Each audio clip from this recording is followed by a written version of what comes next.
അവസാന ബജറ്റിനേക്കാൾ മോശം സാമ്പത്തിക സ്ഥിതിയിലാണ് കേരളം എന്നതാണ് വി.ഡി. സതീശൻ നേരിടുന്ന ഏറ്റവും പ്രധാന വെല്ലുവിളി. സംസ്ഥാനത്തിന്റെ വികസന പ്രവർത്തനങ്ങൾക്കായിട്ട് മുൻ ബജറ്റിലെ കണക്കനുസരിച്ച് ബാക്കിയുള്ളത് 13,000 കോടി മാത്രമാണ്. ഇതിൽ നിന്നും വാഗ്ദാനങ്ങൾ പാലിച്ച് സംസ്ഥാനത്തിന്റെ വികസനത്തിന് പണം മാറ്റിവെക്കുന്ന നിലയിലേക്ക് ബജറ്റ് ഉയരുമ്പോഴാണ് വി.ഡി. സതീശൻ വിസ്മയമാവുക. കഴിഞ്ഞ ജനുവരി 29 അന്ന് കെ.എൻ. ബാലഗോപാൽ അവതരിപ്പിച്ചത് ഒരു കമ്മി ബജറ്റായിരുന്നു. വരവും ചെലവും തമ്മിൽ വലിയ അന്തരം.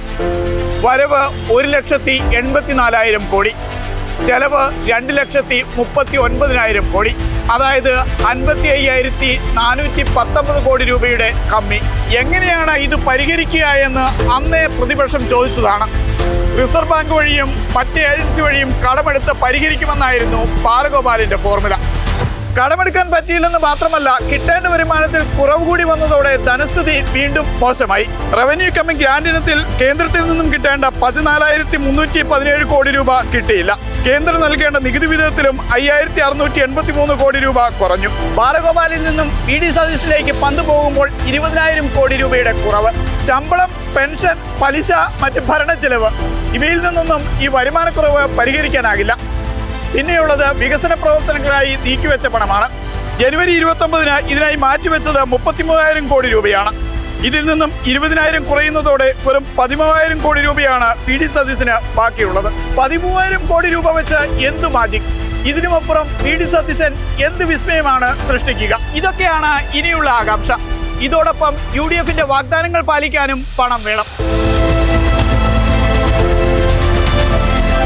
സാധാരണയായി ഇന്ധന നികുതി കൂട്ടി വരുമാനം വർദ്ധിപ്പിക്കാറുണ്ട്. ഇന്ധനത്തിന് വില കൂടി നിൽക്കുന്ന സാഹചര്യത്തിൽ അത് സാധ്യമല്ല. മദ്യനികുതിയും ഭൂനികുതിയും വർദ്ധിപ്പിക്കാനിടയുണ്ട്. നികുതി കുടിശ്ശിക പിരിച്ചെടുക്കാനുള്ള പ്രത്യേക കർമ്മ പദ്ധതിയും പ്രതീക്ഷിക്കാം. അതായത്, നിങ്ങൾ നികുതി കുടിശ്ശിക അടയ്ക്കാനുണ്ടെങ്കിൽ അടുത്ത മാർച്ച് 31 മുമ്പ് അത് സർക്കാരിന്റെ കീശയിലെത്തും. മുൻ സർക്കാരിന്റെ അവസാന കാലഘട്ടത്തിലെ പല പ്രഖ്യാപനങ്ങളും വേണ്ടെന്ന് വെച്ച് സാമ്പത്തിക പ്രതിസന്ധി നേരിടാനുള്ള നീക്കവും തള്ളിക്കളയാനാവില്ല. KSRTC ബസ് ഈ വർഷം വാങ്ങേണ്ടെന്ന തീരുമാനമടക്കം പലതും ഇതിൽപ്പെടും. കിഫ്ബി ധനവകുപ്പിന്റെ കീഴിലാകുന്നതോടെ 4,000 കോടി സർക്കാരിന്റെ ഖജനാവിലെത്തും. ജീവനക്കാരുടെ ക്ഷാമബത്തിയുടെ ആദ്യ ഗഡു ഉടൻ നൽകുമെന്നായിരുന്നു ബാലഗോപാലിന്റെ പ്രഖ്യാപനം. അതായത് 9,014 കോടി രൂപ. അത് ഉടൻ നൽകാനിടയില്ല. അങ്ങനെ കുറച്ചു പണം സർക്കാരിന്റെ ഖജനാവിലെത്തിക്കാനാവും.